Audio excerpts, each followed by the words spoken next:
Likus 5 dienoms iki 2012 metų oficialaus Lietuvos futbolo A lygos starto iškilmingai pristatytas naujasis sezonas, kuriame turėtų dalyvauti 10 komandų.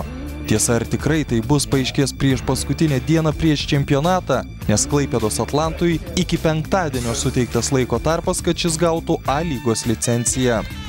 Suteikdama tokią galimybę, Lietuvos futbolo federacija lipa ant to paties grėblio, nes kaip ir pernai Šiaulių futbolo klubas apie pirmąsias sezono rungtynes galutinai sužinos likus 24 valandoms iki jo pradžios. Beje, Atlantui negavus licencijos, jo vieta bus pasiūlyta Kėdainių Nevėžiui, kuris ne tik neturi A lygos licencijos, neturi pinigų, tačiau ir pasiruošimo laikotarpiu rengiasi žaisti pirmoje šalies lygoje. Klaipėdos Atlanto situacija, jeigu nebus šios komandos?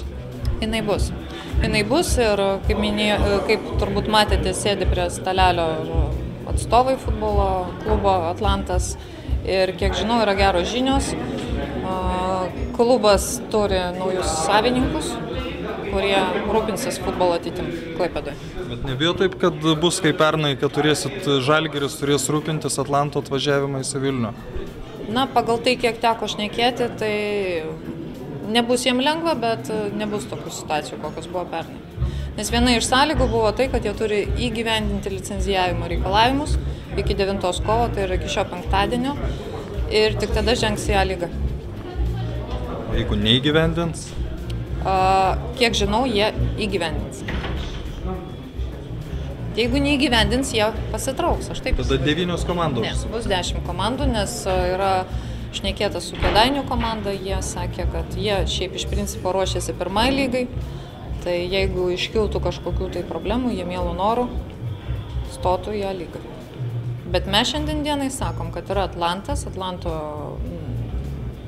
būklė gerėja ir jie atstovaus Klaipėdą A lygoje. Tiek Klaipėdos Atlanto, tiek likusių 9 klubų vadovai pasirašė, kad laikysis garbingo žaidimo principų. Lietuvos nacionalinės rinktinės vyriausiasis treneris Šaba Laslo klubams palinkėjo sėkmės, o Lietuvos futbolo federacijos prezidentas būsimą sezoną pavadino stipriausiu per pastarąjį 20-metį. Tokie Liutauro Varanavičiaus pasisakymai seniai nieko nebestebina, nes geriausiu sezonu jis vadino 2010 metus, Raimondą Žutautą puikiu, bet neįvertintų treneriu, o praėjusių metų pirmenybės lankomiausiomis per daugelį metų. Tiesa, Varanavičius pamiršta, kad jo vadovavimo metais buvo sugriautas futbolas Kaune. Taip pat neaišku, ar bus komanda Klaipėdoje. Aurimas Budraitis, Vytautas Juknys, Sport 1 žinios + Vilnius.